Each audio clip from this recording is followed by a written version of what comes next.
안녕하십니까. EBS 대표 강사 이범석입니다.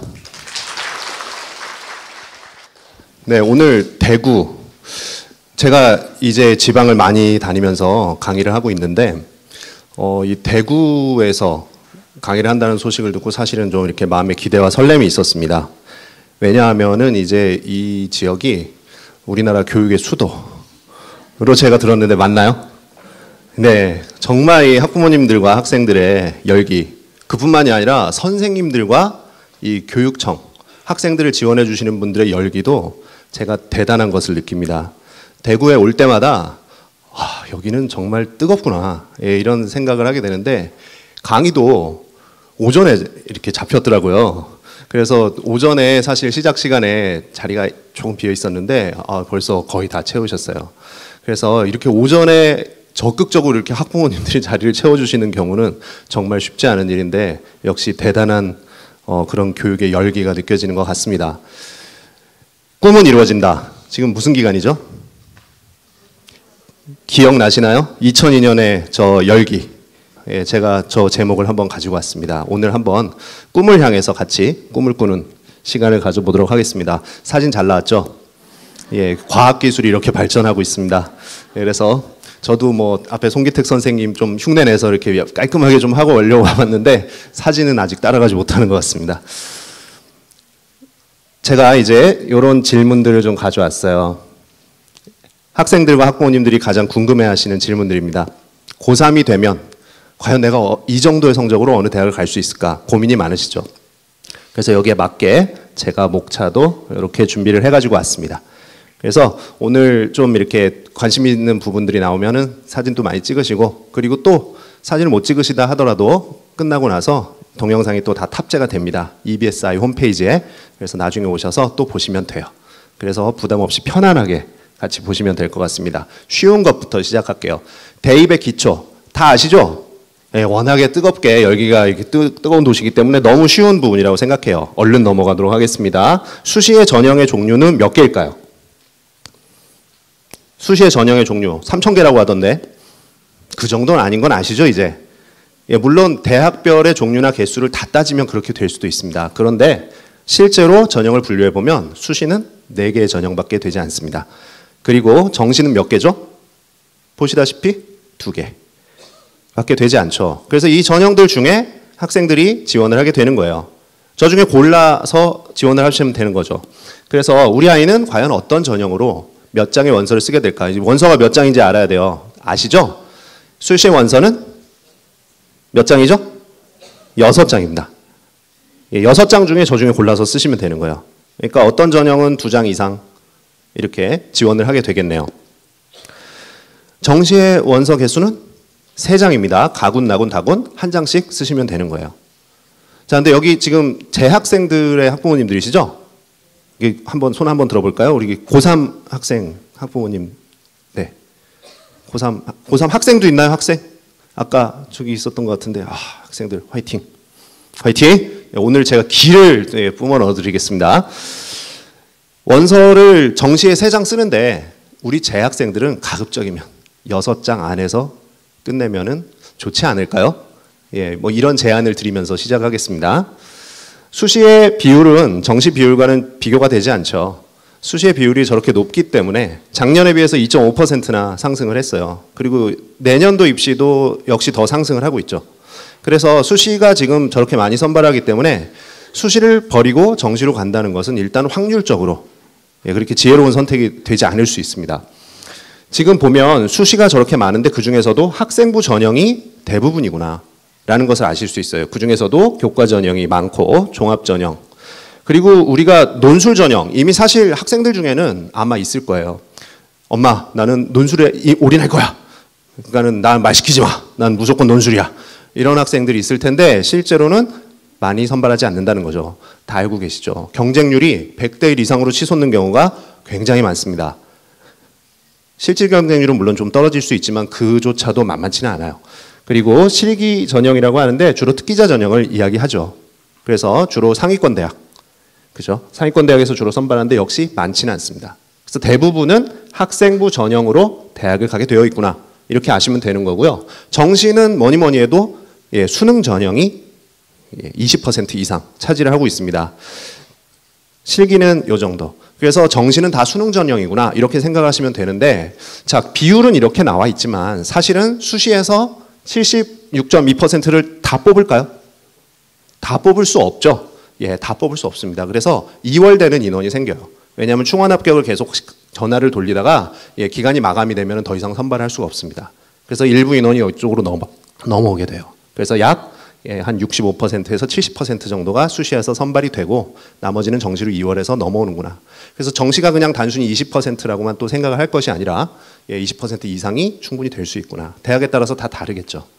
특히 대구라는 지역의 특성상 제가 대구를 여러 번 방문하면서 학생들, 작년에는 이제 학생들 면접 지도를 제가 잠깐 하러 왔었는데 학생들 준비가 굉장히 뛰어나더라고요. 특히 수능 준비가 뛰어난 것이 이 지역의 특성인 것 같습니다. 예, 수능 준비가 뛰어나요. 이거는 정말 이게 웃으시는데 웃을 일이 아니라 정말 훌륭한 겁니다. 제가 계속해서 강조드리는 게 뭐냐면 수시가 저렇게 많이 늘어나서 수능이 마치 중요하지 않은 것처럼 보일 수도 있지만 결국에 수능이 밑바탕이 되지 않으면 수시도 잘 할 수 없다라는 겁니다. 그래서 대구의 강점이에요. 이 지역의 강점입니다. 수시 점수를 끝까지 끌고 가시는 게 중요하죠. 정시가 많이 남아 있어요. 그렇기 때문에 끝까지 끌고 간다. 같이 가야 된다 생각하시면서 보시면 되겠습니다. 수시가 많아요. 그래도 수시가 많으니까 보고 가야죠. 그냥 건너뛰는 것보다. 자, 그럼 복습하겠습니다. 수시가 많으니까 이쪽이 확률이 높아요. 자, 그럼 수시 중에 학생부 교과, 학생부 전형, 논술 전형 어디가 확률이 높죠? 학생부 전형이 확률이 높습니다. 그래서 무조건 논술로만 넘어간다고 생각하는 거는 그렇게 지혜롭지 않다. 그리고 교과 전형이 많을까요? 종합 전형이 많을까요? 종합이요? 지금 눈에 보이시잖아요. 오? 분명히 종합이 더 중요한 건데 교과 전형이 많죠? 교과 전형을 써야 되나 갑자기 헷갈리시는데 교과 전형이 많습니다. 확률이 높아요. 그런데 헷갈리셨던 이유. 자꾸 주변에서 종합이 더 중요하다고 하죠. 왜 그런지는 아시죠? 왜 그럴까요? 바로 얘들 때문에 그렇습니다. 아주 나쁘다고 할 수는 없고 저 대학들, 소위 말하는 학생들이 가장 선호하는 대학이죠. 어떤 경우에는 어떤 학부모님들은 저 대학이 아니면 대학으로 치지 않는다 이렇게 단호하게 말씀하시는 분들도 계세요. 7개 대, 15개 대. 그래서 7개 대 제가 가져왔습니다. 어떤 대학들인지. 요 대학들이죠. 정말 가고 싶어요. 이 대학만 가면 좋겠어요. 여기서 뭐 좀 대구에서 떨어져서 서울까지 유학을 가야 되긴 하지만 이 정도 간다면 충분히 보내줄 수 있다. 이런 마음을 가지고 계실 겁니다. 그런데 이 대학들이 지금 바로 종합전형을 이렇게 많이 선발을 하는 겁니다. 교과전형이 갑자기 사라졌죠. 거의 아예 선발하지 않는 대학들도 꽤 있어요. 그리고 이 대학들 경우에는 아까 조금밖에 되지 않은 3.8%밖에 되지 않았던 논술 전형도 이렇게 많이 선발을 합니다. 그래서 논술이 적게 뽑는다고 포기할 것이 아니죠. 분명히 저 대학을 지원하려는 학생들은 논술도 같이 준비해야 되는 게 사실은 맞아요.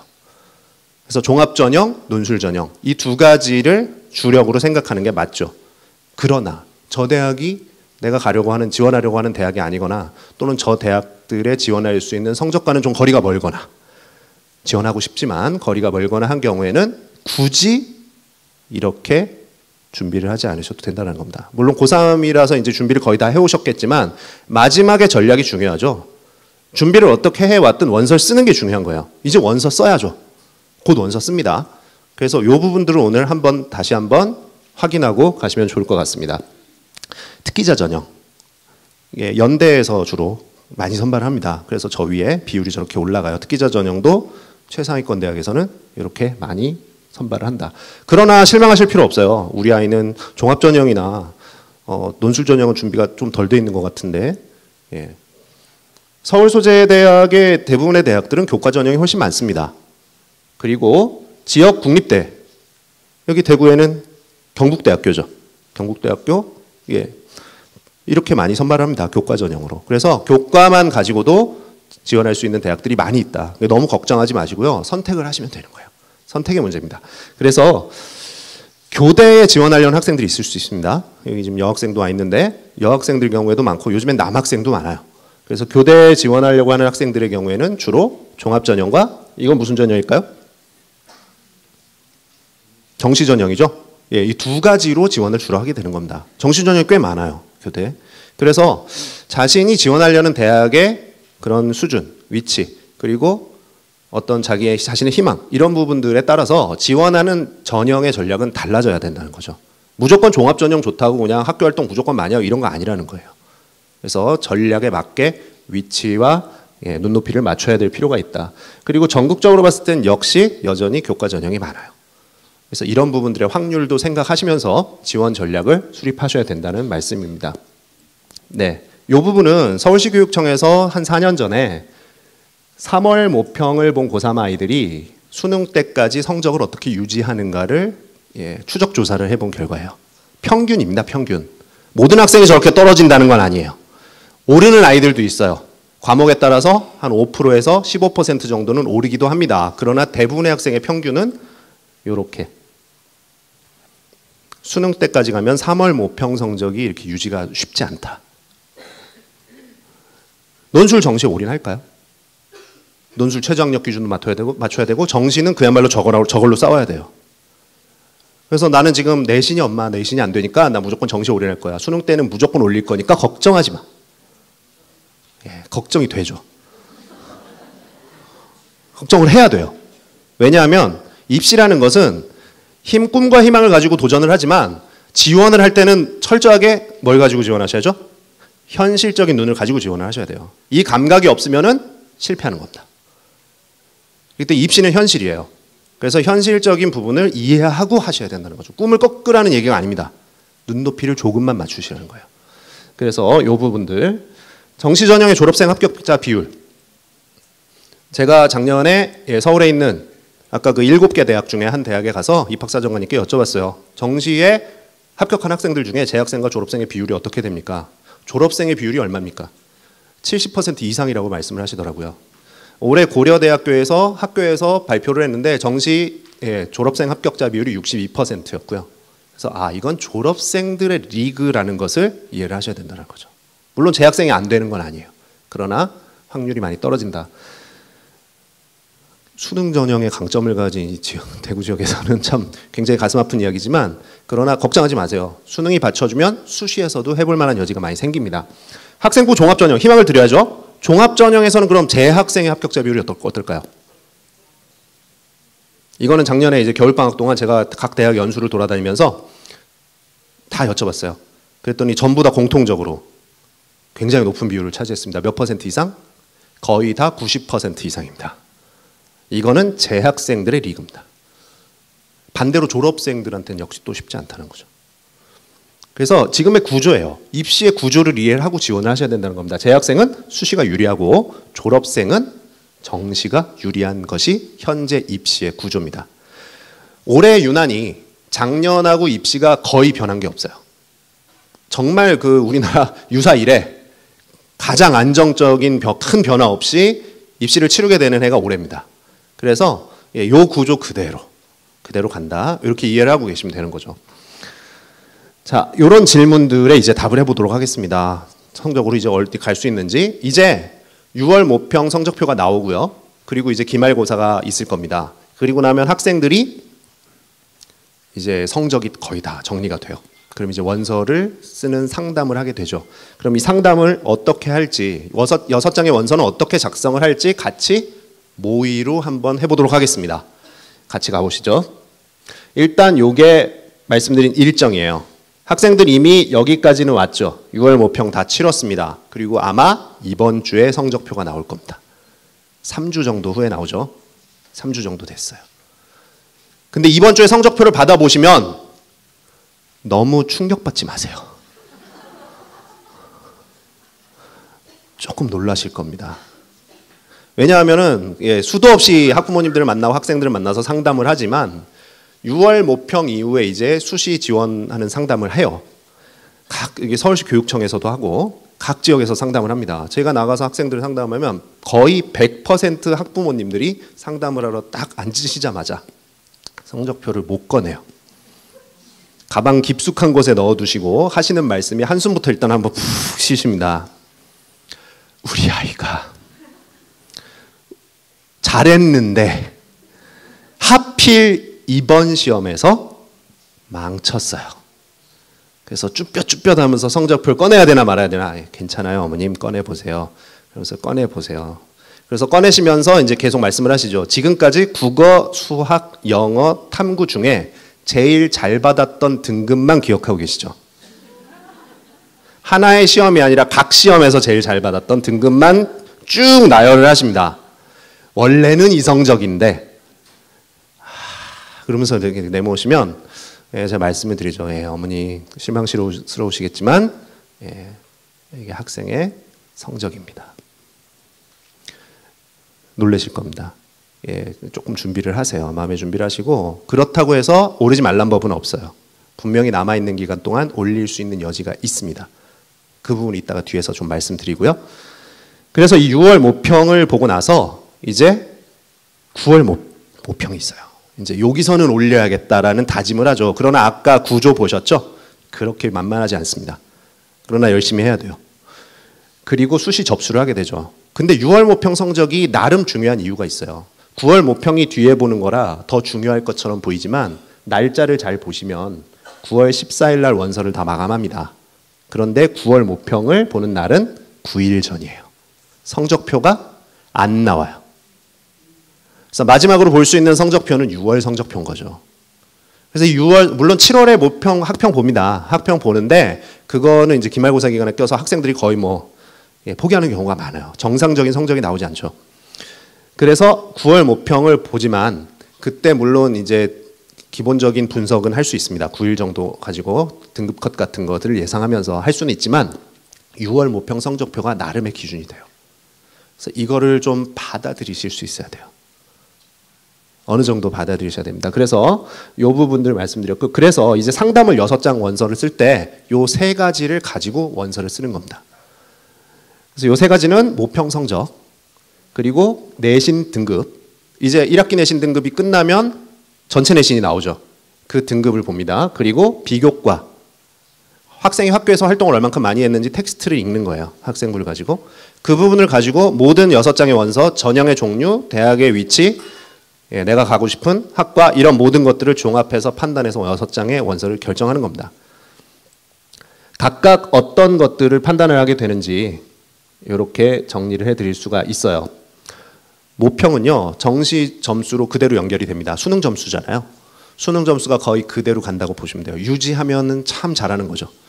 재학생 입장에서. 그래서 정시 가능선, 그 다음에 최저 등급을 얼마나 맞출 수 있는지 여부가 여기서 나와요. 여기서 못 맞췄는데 맞출 수 있다라고 이제 우겨 넣으면 결국 최저 못 맞추는 경우가 대부분입니다. 그래서 여기서 맞출 수 있냐가 되게 중요해요. 그것까지 보셔야 된다는 거죠. 그리고 교과 내신 등급, 전형의 종류를 판단하고요. 물론 등급에 따라서 대학교의 레벨을 판단할 수도 있습니다. 비교과를 가지고는 간단해요. 종합전형이 적합하냐 아니냐예요.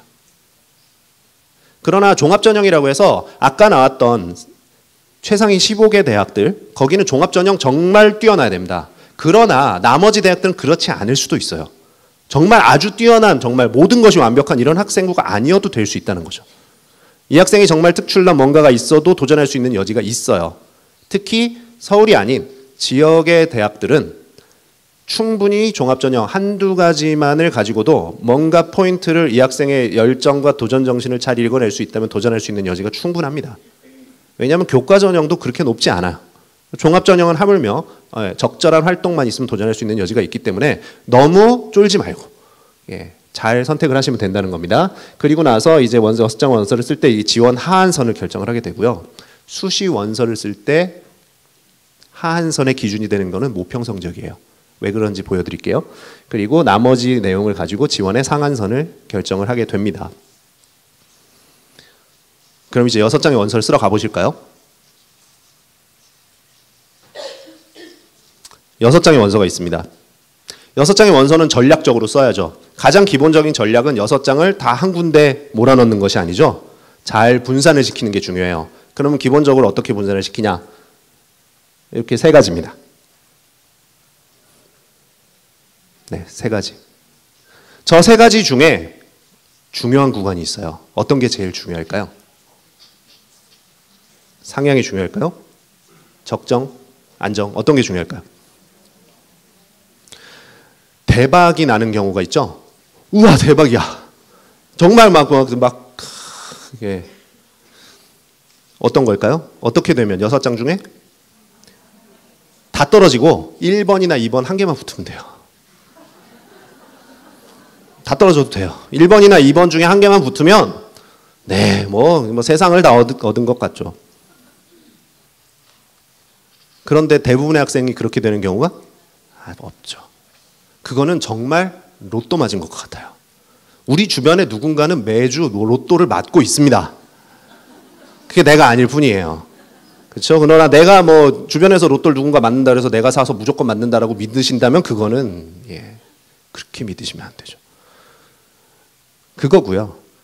대부분의 학생들은 저 중에 어떤 게 5번이나 6번이 붙어요.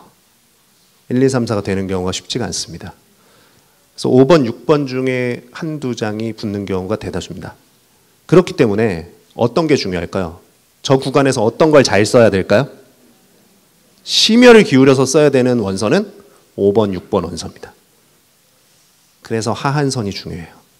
6장 중에 어디를 마지노선으로 결정할 것인가. 다 떨어져도 위에 5장이 다 떨어져도 여섯 번째 거는 붙어야 되는 겁니다. 그럼 6번째 거는 반드시 붙을 수 있는 학교를 쓰시는 거죠. 그리고 만약에 6번째 게 못 붙는다면 어디로 가서 붙을 수 있는? 요거 6개까지 다 안 되면 어디로 가야죠? 정시로 가야죠. 정시로 가게 되는 거예요. 즉, 이 6장 중에 성공이라고 한다면 6장 중에 성공이라고 정의를 내린다면 적어도 정시보다 한 단계라도 잘 가면 정시에 내가 갈 수 있는 학교보다 한 단계라도 잘 가면 성공이죠. 그래서 수시 원서 접수를 아직은 이제 시작을 여름방학이 넘어가야 돼요. 근데 여름방학 동안 이제 고민을 하실 겁니다. 그리고 대신 근데 문제는 이 기간 동안 초극기를 해야 된다는 겁니다. 학생들이. 이 더운 여름을 정말 잘 나야 돼요. 이거를 잘만 넘어서면 그래도 희망이 있다는 거죠. 아직까지 단기간에 올릴 수 있는 그런 여지들이 있어요.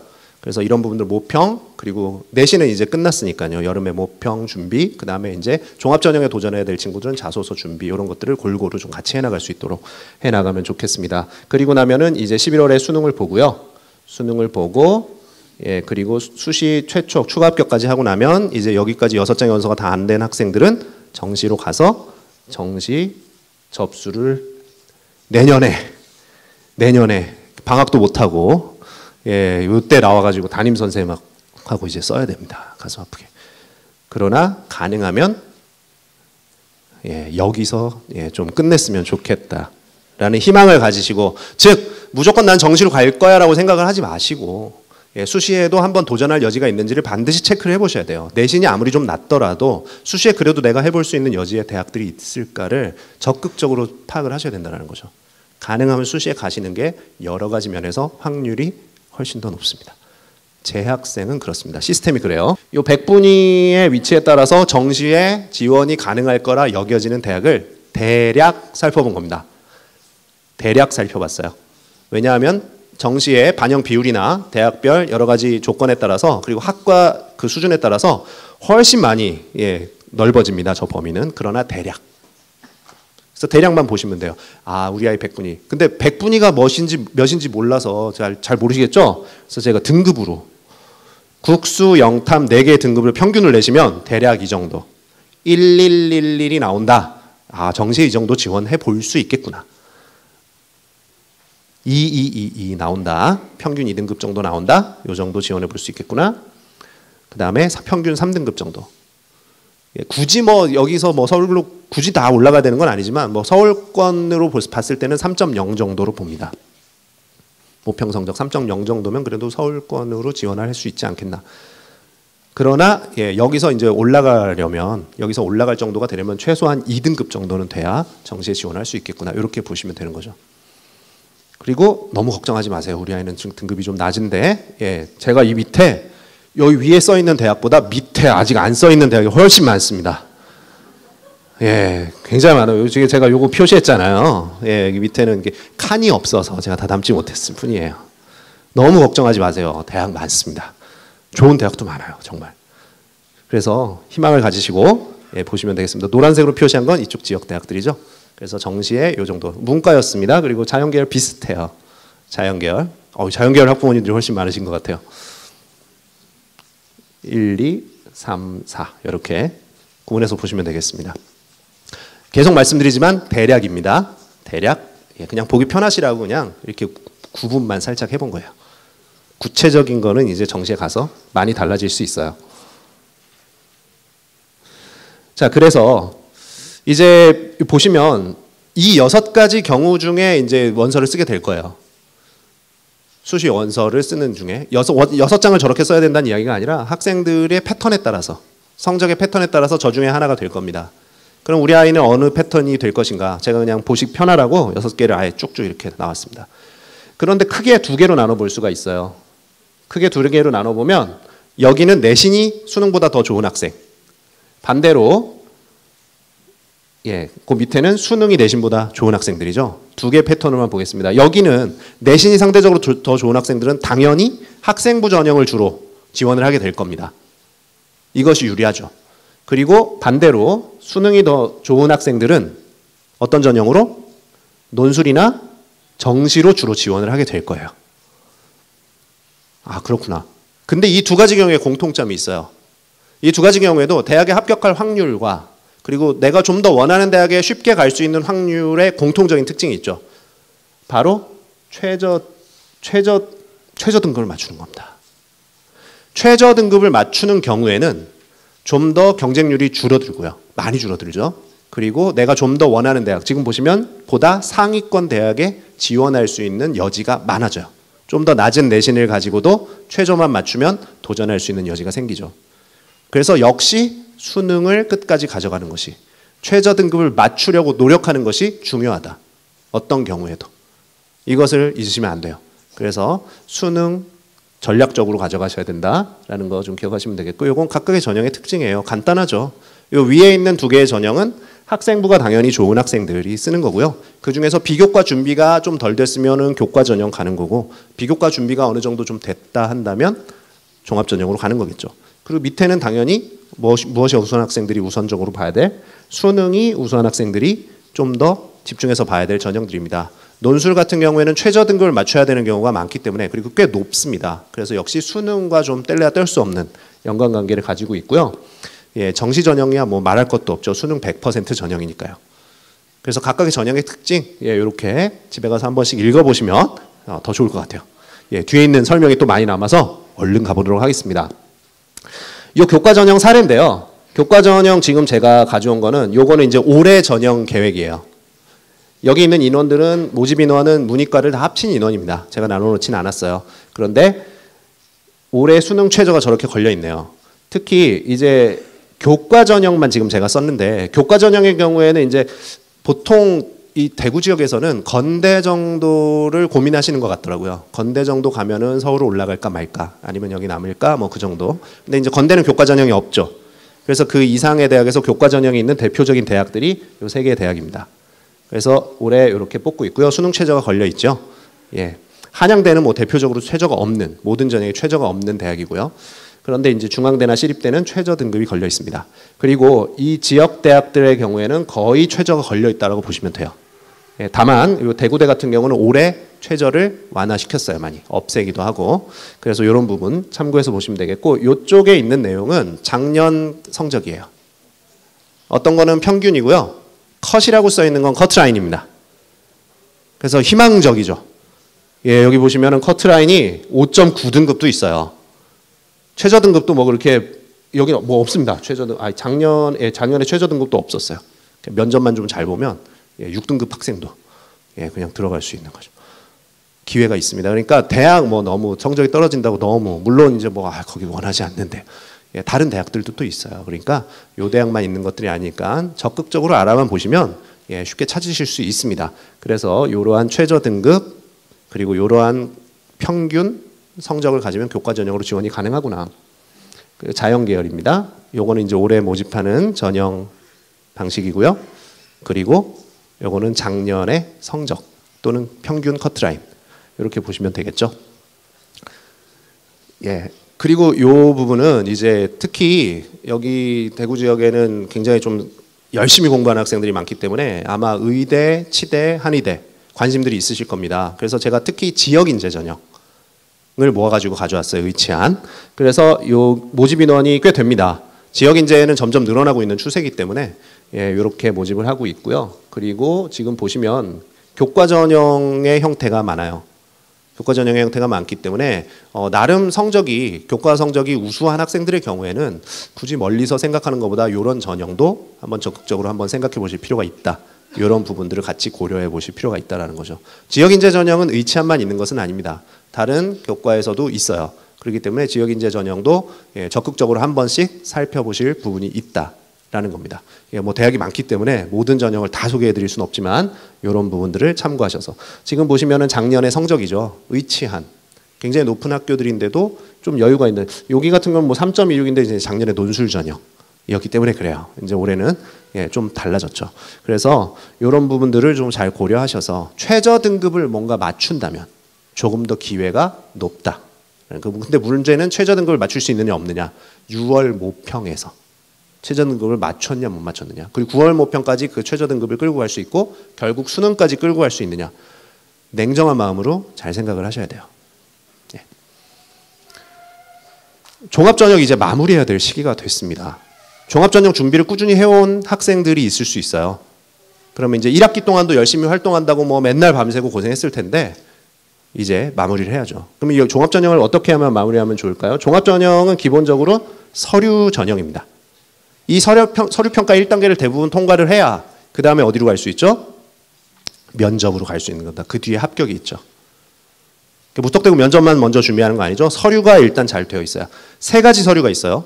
자소서는 없는 대학들도 많아졌지만 대부분의 경우는 자기소개서까지 받습니다. 이 3가지 서류 중에 가장 중요한 서류는 뭐다? 가장 중요한 서류는? 이거는 뭐 이제 다 아세요.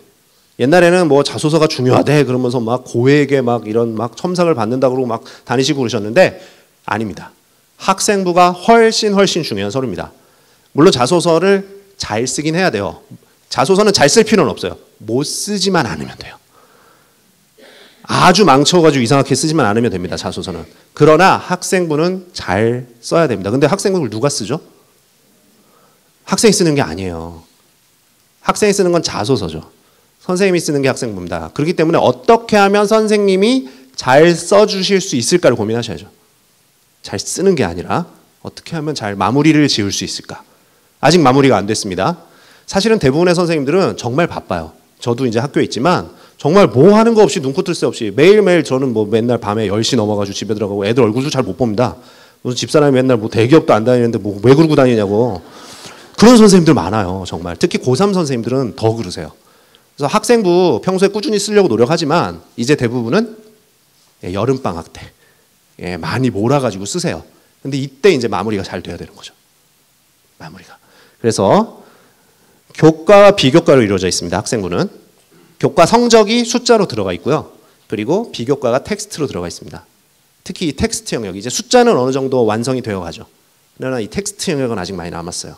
이 부분들 어떻게 하면 마무리를 잘할 것인가. 정성적 맥락적 평가라는 것이 종합전형입니다. 너무 어려운 말이죠. 무슨 말인지 잘 모르겠어요. 조금만 다시 풀어서 힌트를 드리면 요것을 보겠다는 겁니다. 학생의 활동에서 중요한 것은 저 3단계예요. 모두 다 중요한 겁니다. 그런데 학부모님들이나 학생들은 여전히 활동이라는 것에 있어서도 결과에 너무 집착을 하세요. 그리고 과정까지도 어느 정도 중요하다고 여기시는 분들이 꽤 있습니다. 그런데 사실은요. 시작이 중요한 거 아닐까요? 첫 단추를 잘못 깨면요. 뒤에가 잘 나올 수 없어요. 그래서 제가 강조해 드리는 것은 동기입니다. 동기가 있었느냐. 그 무슨 동기냐. 이런 것들을 이따가 한 번 더 말씀드리고요. 학생부의 항목별 내용입니다. 학생부를 그럼 어떻게 정리하면 좋을까? 중요한 건 제가 노란색으로 이렇게 표시를 했는데 사실은 이제 이게 다가 아니죠. 뒷짝이 있는데 뭐 다 중요해요. 다 중요합니다. 제가 10가지 항목을 다 말씀드리면 좋겠지만 사실은 방식은 다 비슷합니다. 그래서 한 가지만 중점적으로 해서 말씀을 드리려고 해요. 바로 기재 내용이 다 하얀색인데 자기 혼자 노란색인 녀석이 하나 있습니다. 제일 중요하다고 하는 거죠. 뭘까요? 세부능력 특기사항이에요. 세부능력 특기사항은 어느 시간에 활동한 내용을 적는 걸까요? 수업이에요. 수업에 주목을 하고 있습니다. 지금 모든 교육과정, 지금 대학 입시제도 변한다고 난리잖아요. 우리 아이들은 아니지만 지금 중학교 3학년 아이들은 지금 아주 난리가 났어요. 입시가 어떻게 변할까 봐. 근데 그 모든 것은 이미 출발이 됐습니다. 방향은 이미 나와 있어요. 수업에 주목하는 겁니다. 수업을 보고 싶은 거예요. 선생님이 수업을 잘하냐를 보고 싶은 게 아니라 아이가 수업 시간에 뭘 하냐는가를 보고 싶은 거죠. 그리고 하는 활동도 보고 싶지만 머릿속에 무슨 생각이 있는지를 보고 싶은 거예요. 그래서 그 부분을 잘 보셔야 된다는 거죠. 옛날에는 종합전형이 이렇게 두 가지로만 나뉜다라고 했어요. 교과, 비교과. 이 정도는 알고 계시죠? 교과, 비교과 계속 나왔잖아요. 근데 최근에 종합전형은 조금 다르게 분석을 합니다. 최근에는 종합전형이 이렇게 세 가지로 나뉜다고 합니다. 분명히 두 개는 그대로 내려온 것 같은데 하나가 새로 생긴 거죠. 새로 생긴 게 어떤 걸까요? 세 개 중에 두 개는 이렇게 내려왔다고 보시면 돼요. 근데 가운데 있는 녀석이 새로 생겼죠. 이 녀석이 교과 활동이라는 겁니다. 교과와 활동이 만난 거죠. 그럼 이거에 바로 뭘까요? 교과 시간에 하는 활동, 즉 수업 시간에 하는 활동, 이것을 우리는 학생부에서 세부 능력 특기사항이라고 하는 겁니다. 이걸 주목하는 거예요. 그래서 학교에서 하는 모든 활동은 동아리 활동 무조건 많이 해야 된다? 아니면은 또는 뭐 여러 가지 학교에서 하는 행사에 많이 참여해야 된다? 다 좋습니다. 그러나 그거보다 더 중요한 건 수업이라는 거예요. 그런 모든 활동은 사실은 수업에서 파생되어 나가야 하고 그 모든 활동은 다시 수업으로 들어와야 된다는 걸 뜻해요. 즉 모든 것이 수업과 연결되어 있느냐 이런 것들이 중요한 겁니다. 그래서 학생들이 수업 시간에 이런 활동들과 연결을 지으려면 뭐가 제일 중요하냐면 아까 제가 말씀드렸던 이게 중요한 거예요. 맨 앞에 있는 거 뭐죠? 동기가 중요한 겁니다. 제대로 된 동기가 없으면 수업 시간에 지적인 호기심을 가지기가 어렵죠. 그러면 다른 활동들로 파생되어 나갈 수가 없어요. 다른 활동을 하다가 결국에 수업 시간에 그 활동을 가지고 들어와서 아 이게 이런 내용이었구나라고 호기심을 가지지 않으면 생각할 수 없다는 거죠. 아이의 머릿속에 생각이 중요한 겁니다. 그러면 당연히 활동이 나오게 되고요. 당연히 결과와 성장으로 이루어지게 됩니다. 그 구체적인 내용 중에 동기, 제일 중요한 건 지적 호기심이죠. 수업 시간에 배우는 내용을 가지고 이거 궁금한데 이렇게 호기심을 가질 수 있어야 된다는 겁니다. 그러면 자연스럽게 활동들은 따라 나온다는 거죠. 진로 탐색, 그리고 독서, 그리고 동아리 활동 모든 것은 수업 시간에 호기심을 가지고 출발할 수 있다는 거예요. 그리고 그런 활동들을 깊이 있게 하다 보면은 다시 그것이 수업으로 환원이 되죠. 그럼 수업 시간에 토론을 하고 수업 시간에 발표를 하는 데 있어서 좀 더 깊이가 있어지고 좀 더 발전이 생기는 겁니다. 그게 학생의 성장이에요. 그래서 그 과정에서 누구도 이거를 숙제로 내주거나 시켰다고 하는 것이 아니라 자기 스스로 호기심을 가진 아이는 누가 시키지 않아도 자기가 알아서 합니다. 그것이 자기주도예요. 도서관에 처박혀가지고 혼자 10시까지 남아가지고 자기주도 학습, 이게 자기주도가 아니고요. 머릿속에 호기심을 가지고 자기 스스로 뭔가를 끄집어내서 찾아서 하려는 뭔가 노력을 했느냐. 적극적으로 빨빨빨빨 뛰어다녔느냐. 이것이 자기주도예요. 근데 그런 아이들이 학교마다 몇 명씩 있어요. 정말 있습니다. 얘는 도대체 어떻게 키워졌길래 이렇게 희한하지? 뭐 이런 아이들. 뭐 하나 이렇게 던져주면은, 이거 궁금해요. 막 그러고서 막 도서관 찾아가서 막 책 찾아서 읽어보고 보고서 막 써오고 이런 이상한 아이들이 있어요. 그런 아이들은 학생부에 그렇게 기록이 됩니다. 그리고 그거를 샅샅이 찾아서 뽑겠다는 게 학생부 종합전형입니다. 그런 아이들은요, 공동의 과제를 하더라도 조별 과제 할 때 쟤는 안 하고요, 쟤는 안 하고 나 혼자 다 숙제해가지고 너무 억울해요. 많죠. 여학생들 특히 많아요. 그래서 얘는 안 했고요, 막 다 써가지고 이제 내죠. 그러나 거기서 본인의 역할이 뭔지를 그것만 집중하시면 돼요. 내가 뭘 했는지에 집중하는 겁니다. 조별 과제 같이 했다고 해서 학생부에 그대로 다 기록이 되진 않아요. 그 중에서 이 학생은 뭘 했다. 스스로 알아서 뭘 했다. 이것들을 강조를 하게 되면 개별화, 자기주도 이런 것들이 과정에서 나타나게 되죠. 그러면 이런 학생들은 조별 과제 안 하고 그런 아이들은 성장 못해요. 그러나 이런 아이들은 성장합니다. 자기 스스로 뭔가 하는 아이들은 성장을 하는데 이게 진짜 성장이죠. 그럼 이렇게 성장한 아이들은요. 또 다른 그보다 한 단계 이제 성장을 한 이후에 그 다음 차원의 호기심을 또 갖게 돼요. 그러면 이게 이렇게 환원이 됩니다. 또 반복되죠. 그래서 계속 이것을 순환하고 있네요. 이거 순환하는 이 과정을 뭐라 그럴까요? 종합전형에서, 자기소개서에서, 종합전형에서 둘 다 뭐라 그럴까요? 스토리라고 합니다. 이게 스토리입니다. 그래서 학생부 종합전형을 마무리하실 땐 학생부 기록을 이제 중요한 건 이거를 그대로 활동만 하면 안 되고 이제 뭘 남기셔야 된다? 기록으로 남기셔야 된다. 이게 기록으로 잘 하기 위해서는 역시 아까 선생님도 말씀하셨지만 뭐가 중요하다? 선생님과의 관계가 중요한 겁니다. 논술입니다. 논술에 관심을 가진 학생들이 좀 있을 텐데 최상위 대학들이죠. 지금 지역을 보시면 알겠지만 여기 지역은 요거밖에 없어요. 다 수도권입니다. 그렇기 때문에 지역적 편차가 있는 전형이구나. 그래서 꼭 준비를 해야 될 학생들만 준비를 하시면 되고 나머지는 학생부 전형이나 또는 정시 전형 이쪽을 같이 좀 많이 생각을 하셔야 되는 부분이 있는 것 같습니다. 여기 노란색으로 있는 거는 최저 등급이 있는, 최저 등급을 요구하는 그런 대학들이죠. 최저 등급 요구하는 대학들은 꽤 높이 요구를 많이 합니다. 그리고 저 대학들에서 최저 등급을 맞췄을 때는 실질 경쟁률은 대폭 줄어들어요. 합격할 확률은 쭉쭉 올라갑니다. 그래서 실질 경쟁률을 봤을 때는 가능하면 최저 등급을 맞출 수 있는 학교가 있다면 그런 학교들을 중심으로, 그리고 논술 시험은 선행학습 영향평가로 인해서, 선행학습 영향평가 아시죠? 고교 수준에서 출제가 되기 때문에 열심히 차분하게 준비하시면 또 도전할 수 있는 여지들이 있어요. 다만 자신에게 맞는 전형을 보는 대학을 원서를 쓰시는 겁니다. 내가 논술 전형은요 그냥 학교 레벨에 따라 가지고 이렇게 쓰는 거 아닙니다. 자기가 보다 적합한 전형, 국어 시험만 보는지, 도표와 통계 그래프가 나오는지, 영어 자료가 나오는지, 또는 수학의 경우에는 수학만 보는지, 과학만 보는지, 이런 부분들을 잘 따지셔서 자신에게 맞는 학교를 쓰는 것이 중요하죠. 수능 대비 전략, 수능 공부 어떻게 이제 마무리 좀 해야 되는데 어떻게 하면 최단 기간에 그래도 점수를 좀 올릴 수 있는지 한번 보고 있습니다. 수시에서 필요한 건 최저 등급이에요. 최저 등급을 맞추는 게 중요하죠. 최저 등급을 맞추는 게 중요하다는 것은 바로 이런 겁니다. 자, 보시면 누가 더 잘했을까요? 두 학생 중에 최저 등급을 맞추기 보다 적합한 학생. 평균을 내면 다 2.0이에요. 5개 그냥 평균을 내면. 뒤에 있는 2개는 탐구죠. 탐구 2개 평균 내가지고 평균을 내면 둘 다 2등급입니다. 똑같은 성적인 것 같지만 최저 등급을 맞춘다고 했을 때 누가 더 유리하죠? 그렇죠. 1번 학생이 훨씬 유리한 겁니다. 3등급 뭐 한 개 더 있어도 돼요. 뭐 저 3등급 한 개는 뭐 6등급, 7등급이어도 됩니다. 어차피 최저 등급을 맞추는 데는 전 과목이 필요하지 않습니다. 즉 내가 수시에 좀 더 집중해야 되고 최저 등급을 맞추는 것이 나의 전략이라고 한다면 이제부터 남은 기간 동안에 뭐가 좀 필요하다? 선택과 집중이 좀 필요하다는 겁니다. 집중해야 될 과목에 좀 더 집중해서 등급을 하나라도 더 잘 받는 게 더 유리하다는 거죠. 그래서 수시에서는 이런 전략이 필요하고요. 정시는 좀 달라요. 등급이 별로 중요하지 않습니다. 정시는. 물론 등급을 반영하는 대학들도 가끔 있지만 대부분의 경우에는 표준 점수 100분위 점수에 전 과목의 합을 반영하는 경우가 많아요. 대부분의 경우는 4개 과목이 전부 다 필요합니다. 4개 과목을 합산하는 경우가 대부분이에요. 2-3개만 하는 경우도 있지만 그렇다면은 어차피 모두 다 잘하는 게 중요합니다. 정시에서는. 그럼 모두 중요한데 사실은 잘할 수 있는 과목을 잘하면 더 좋겠죠. 그래서 수시 정시에 공통으로 나타나는 거는 잘할 수 있는 과목을 잘하자는 거예요. 이제부터 남아있는 전략은 이거예요.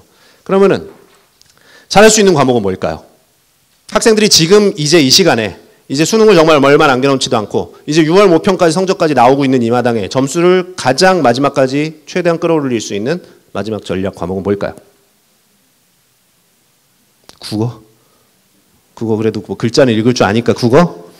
예, 수학 공식보다는 국어가 쉽겠지. 예, 뭐 탐구죠. 초등학교 1학년 때부터 국수형은 계속 공부해 왔어요. 자그만치 12년째죠 이제. 성적이 오르나요? 12년을 공부를 해도 성적이 오르지 않는 과목들이 있습니다. 그러나 성적이 오르는 과목이 있어요. 단 6개월만 공부를 해도 성적이 1등급까지도 오를 수 있는 과목, 바로 탐구예요.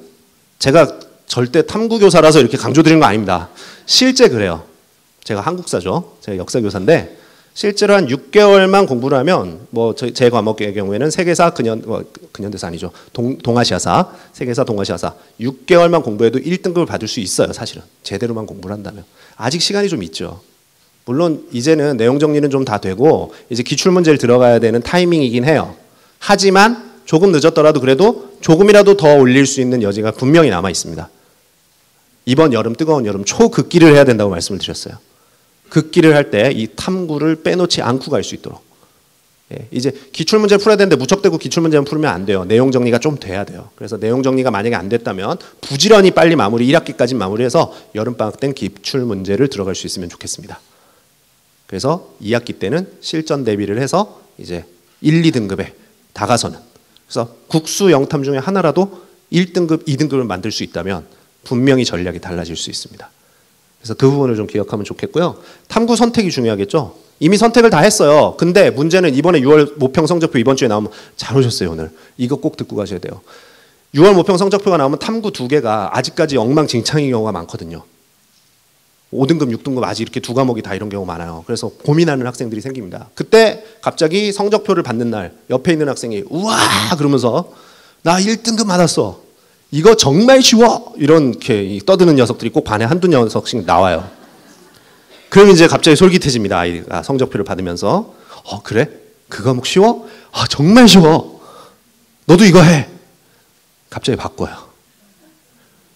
갑자기 생활과 윤리가 갑자기 비율이 쫙 높아지고요. 갑자기 그 나랑 같이 세계사 공부를 하던 친구들이 갑자기 생활과 윤리로 바꿨어요. 그러면서 갑자기 막 넘어갑니다. 제가 아쉬워서 말씀드리는 게 아니고 하던 걸 하는 게 좋습니다. 6개월은 걸려요. 짧은 시간 동안 올릴 수 있지만 최소한 6개월은 걸리는 거기 때문에 지금 바꾸면은 계속 그 점수입니다. 바꾼다고 달라지지 않습니다. 걔한테 쉬운 거예요. 나한테 쉽지 않습니다. 그래서 바꾸지 않도록. 탐구 선택은 한국사 조심하셔야죠. 수능을 좀 잘 받는 친구들, 최저 등급을 잘 받을 수 있는 친구들 중에 최상위 대학들을 수시로 지원하는 친구들이 있어요. 종합전형이라 하더라도 최저 등급을 맞춰야 되는 고려대학교 대표적이죠. 최저 등급만 맞춰도 붙을 수 있다는 설들이 있습니다.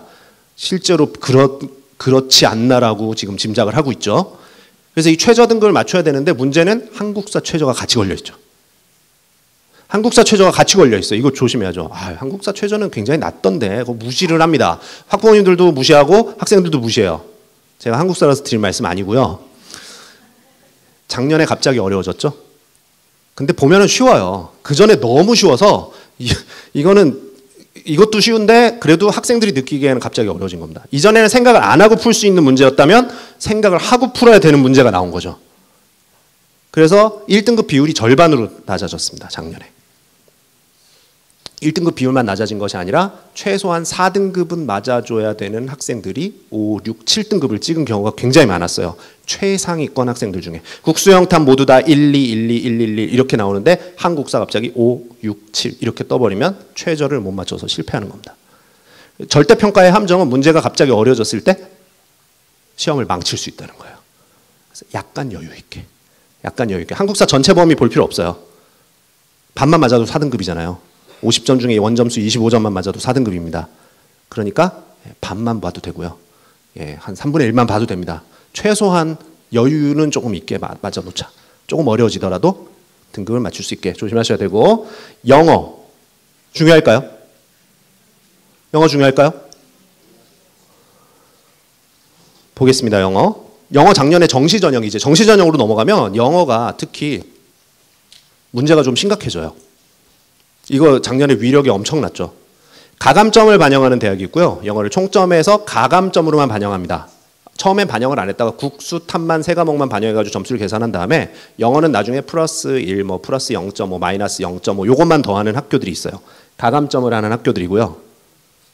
그러나 저 학교들밖에 없어요. 나머지 대학들은 전부 다 비율 반영을 해버립니다. 영어를 20%, 30% 반영을 해버리는 거죠. 근데 문제는 영어를 등급으로만 나눠놨기 때문에 1등급을 받았느냐 2등급을 받았느냐 이 차이는 엄청나게 벌어지게 된다는 겁니다.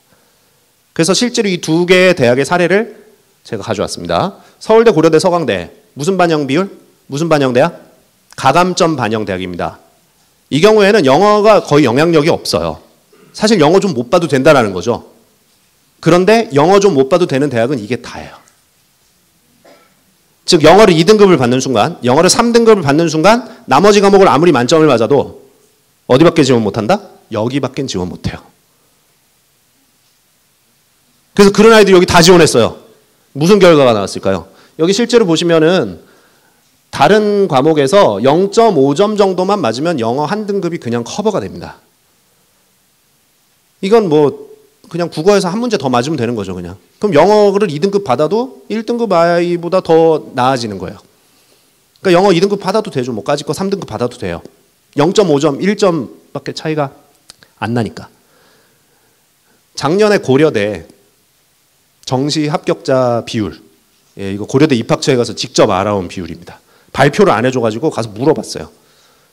정확한 숫자는 말을 안 해주고 고려대 이제 비율 대략 이 정도 되는 것 같습니다. 요거는 이번 주에 나온 자료예요. 이번 주에 가서 탁 두드려가지고 예, 알아왔습니다. 제가 직접 가진 못했고 가는 선생님이 계셔서 요거 꼭 물어봐 주세요. 그래서 받아온 자료입니다.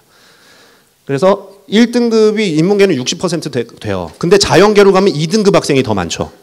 어떻게 2등급 학생이 더 많이 합격을 했죠? 영어를 2등급 받았는데 더 많이 합격했어요. 1등급보다. 영어는 비록 2등급을 받았지만 나머지 과목은 다 만점인 거죠. 이런 아이들이 여기 다 온 거예요. 그러니까 1등급을 맞았어도 다른 과목에서 밀리니까 안 되는 거예요. 영어가 영향력이 떨어진다라는 겁니다. 근데 그런 대학은 여기가 다였다는 거죠. 그럼 나머지 영어를 요 대학들 연세대, 이화여대, 숙명여대 대표적으로 영어를 많이 반영하는 대학들이었죠. 연대는 심지어 올해 영어 반영 비율이 더 올랐습니다. 근데 이런 대학은 영어를 2등급을 받는 순간 어떻게 될까요? 지원을 하고 싶은데 할 수 없는 현실이 기다리고 있었던 거죠.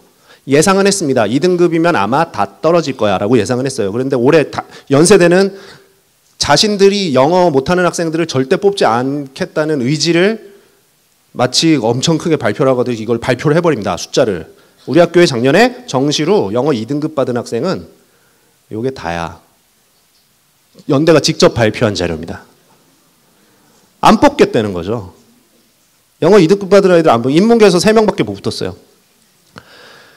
직접 발표한 자료라서 저도 깜짝 놀랐어요. 저도 예상은 했지만 작년에 이걸 좀 연구했거든요. 제가. 그래서 2등급은 아마 안 될 거야 했는데 진짜 그렇더라고요. 그래서 저도 결과를 보고 깜짝 놀랐습니다. 자, 보시면 자연계는 그래도 좀 돼요. 근데 인문계는 이게 2등급인데 넣었으면 다 떨어진 거죠. 그래서 연대는 근데 이걸 더 올렸다고요. 그래. 비율을. 무시무시하죠. 근데 물론 합격자 실제 합격자를 찾아보면 2등급 받고 합격한 아이들이 좀 보입니다. 더 많아요. 근데 이제 요거는 아마도 제가 봤을 땐 최초 합을 기준으로 말을 이렇게 발표를 한 것 같고 실제 합격자는 이제 추가 합격자에서 2등급 받고도 합격한 학생들이 조금 늘어는 납니다. 그런데 그렇게 많지는 않습니다. 고려대학교는 완전히 차이가 나죠. 즉 정시에서는 영어 반영 비율에 따라서 이렇게 지원할 수 있는 대학들이 많이 달라질 수 있습니다. 심지어 점점 점수가 낮은 대학들로 내려오면 내려올수록 영어가 끼치는 영향력이 오히려 더 강해져요. 즉 이제 이쯤 되면은 자 국어, 수학, 영어, 탐구. 자 수능을 준비할 때 어떤 과목이 더 중요하다고 볼 수 있겠습니까? 어떤 과목부터 공부를 해야죠? 어떤 과목부터 공부해야죠? 그래도 여기는 좀 똑똑한 생각 안 하고 바로 영어라고 말씀하셔야 되는데 탐구라고 말씀하시는 분들이 계시네요. 탐구를 먼저 하셔야죠. 탐구가 일단 가장 쉽게 올릴 수 있는 과목 먼저 하시고요. 그 다음으로 고민할 과목은 영어입니다. 영어가 최저 등급 맞추기도 쉽고요. 그리고 졸업생들하고 싸울 필요도 없어요. 그냥 나와의 싸움입니다. 절대평가니까요. 그리고 점수 올리기도 수월할 수 있습니다. 그래서 영어를 끝까지 좀 고민을 하셔야 되고요. 한 등급 정도는 내가 끌어올려야겠다. 라는 어떤 목표 이런 것들 남아있는 기간 동안 어휘력만 좀 끌어올리셔도 될 것 같아요. 그리고 예, 이런 부분들을 좀 잘 고려하셔서 수능 준비를 마지막까지 이번 여름 잘 날 수 있었으면 좋겠습니다. 마무리를 좀 하려고 합니다. 제가 예, 이제 지금부터 준비해도 될까요? 지금까지 뭐 잘한 게 없는데 고3 이제 마무리하는 준비해도 될까요? 희망을 드리고 가야죠. 선택과 집중하셔야죠. 과목별로 예, 범위별로 다 할 수 없을 수도 있습니다. 그러나 선택과 집중. 나의 전략이 무엇이냐? 최저냐? 수시냐? 정시냐? 어떤 과목이냐? 집중을 좀 하셔야 될 필요가 있는 기간이고요. 늦었다고 생각했을 때가 우리나라 정말 좋은 말이 많아요. 그죠? 예. 그리고 시작이 반이죠. 그리고 또 제가 굉장히 좋아하는 말들입니다. 천리길도 한 걸음부터입니다. 그리고 지금까지 뭐 조금 해가지고 되겠냐? 티끌 모아 태산이 되는 겁니다. 이렇게 우리나라 좋은 말들이 많습니다. 근데 제가 최근에 한 학생의 이야기 저 학교에 있다 보면 정말 심각한 학생들 많거든요. 정말 꿈을 들이기 위해서 정말 심각한 학생 데려왔습니다. 이거 쉬운 거 아니거든요. 이거 정말 쉬운 거 아닙니다. 내신 7등급. 이 학생 당연히 이게 조금 된 학생이에요. 그래서 옛날에는 7등급이면 대학 못 갔습니다. 그래서 재수했겠죠. 근데 재수해가지고 간 게 전문대. 가슴 아프죠. 4년제를 가고 싶어 했던 친구예요. 근데 전문대를 갔어요. 가슴 아프죠.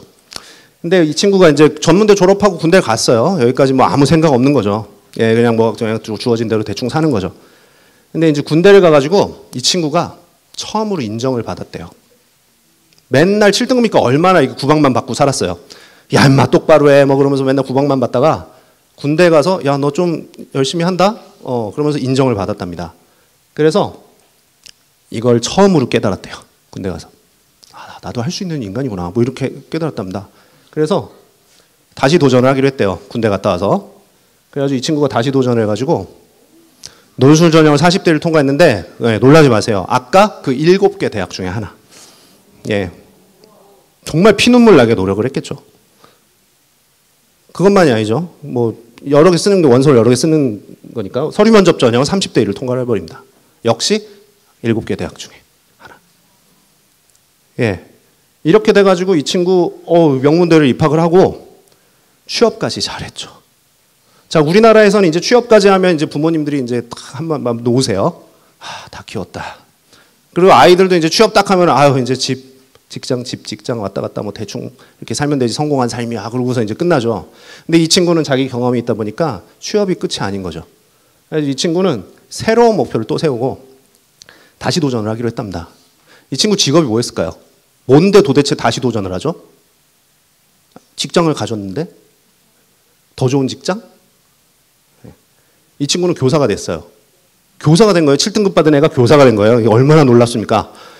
그래서 이 친구는 자기 학교에서 자기 경험을 친구들에게 좀 이렇게 많이 공유를 하다가 더 높은 꿈을 가졌대요. 좀 더 많은 학생들에게 이걸 좀 알려주면 좋겠다. 그래서 EBS 대표 강사가 되었다고 합니다.